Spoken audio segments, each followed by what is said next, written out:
How do you see the current state of China-Europe relations and its impact on the global order?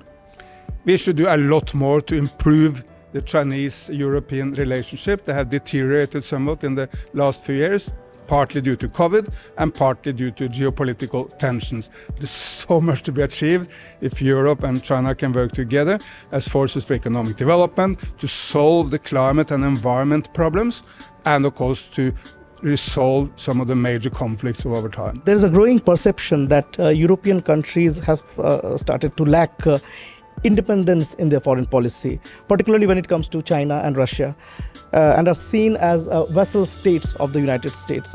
Could you provide some examples of this perceived lack of independence and its impact on European foreign policy decisions?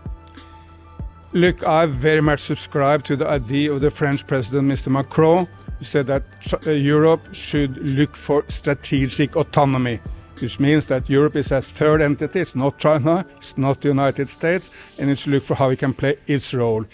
China and the US are separately the two biggest economies in the world, but if we merge Europe together, it's also a massive economy with a lot of potential contributions to the world. But of course, Europe cannot be someone else, it must be itself with its own values. And one critical area for cooperation is business, and both Europe and China can do more to allow Chinese and European companies to penetrate their markets, because competition in business is good, but also cooperation. And if we trade more, more Chinese investment in Europe, more European investment in China, that will be also a massive force for better communication. Unfortunately, on the ground, we are seeing something different. Recently, we saw how Italy actually pulled out of China's Belt and Road Initiative.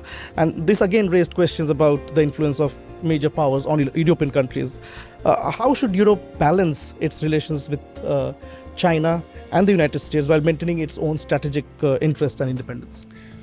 Of course, historically, Europe is much closer to the United States. I mean, look, the main migration to the United States were Europeans who went there. And for 200 years, Europe and the United States were very, very close.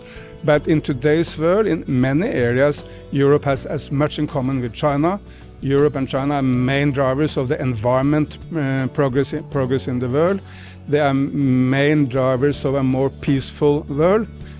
So I think Europe and China also has a lot of areas to work together, but then it must be based on two components: respect and dialogue. China will never adopt European political systems, but nor will Europe adopt the Chinese political systems. Okay. Still, we can respect each other as different civilizations. I mean, Chinese and European are maybe two of with Indian, the basic civilizations of humanity, and we need to work together, respect each other. And whenever there are disputes in business, let them be resolved by the World Trade Organizations and in dialogue. We are also living in a very turbulent world. We are witnessing several conflicts. The Russia-Ukraine conflict was not over, and we are seeing the flare-up in the Middle East. All of these conflicts need international attention and cooperation. Is the current world order and global governance model capable enough to deal with these crises in a constructive way? Absolutely not. I mean, look, the 19th century was the century of European imperialism, the European century. 20th century was the century of American dominance. This century is the Asian century, but it's also the multipolar century. India, Europe, Brazil, Turkey, whatever nation want to have their say. And we have two most important nations, the United States and China. We need to bring together all these nations in new forms.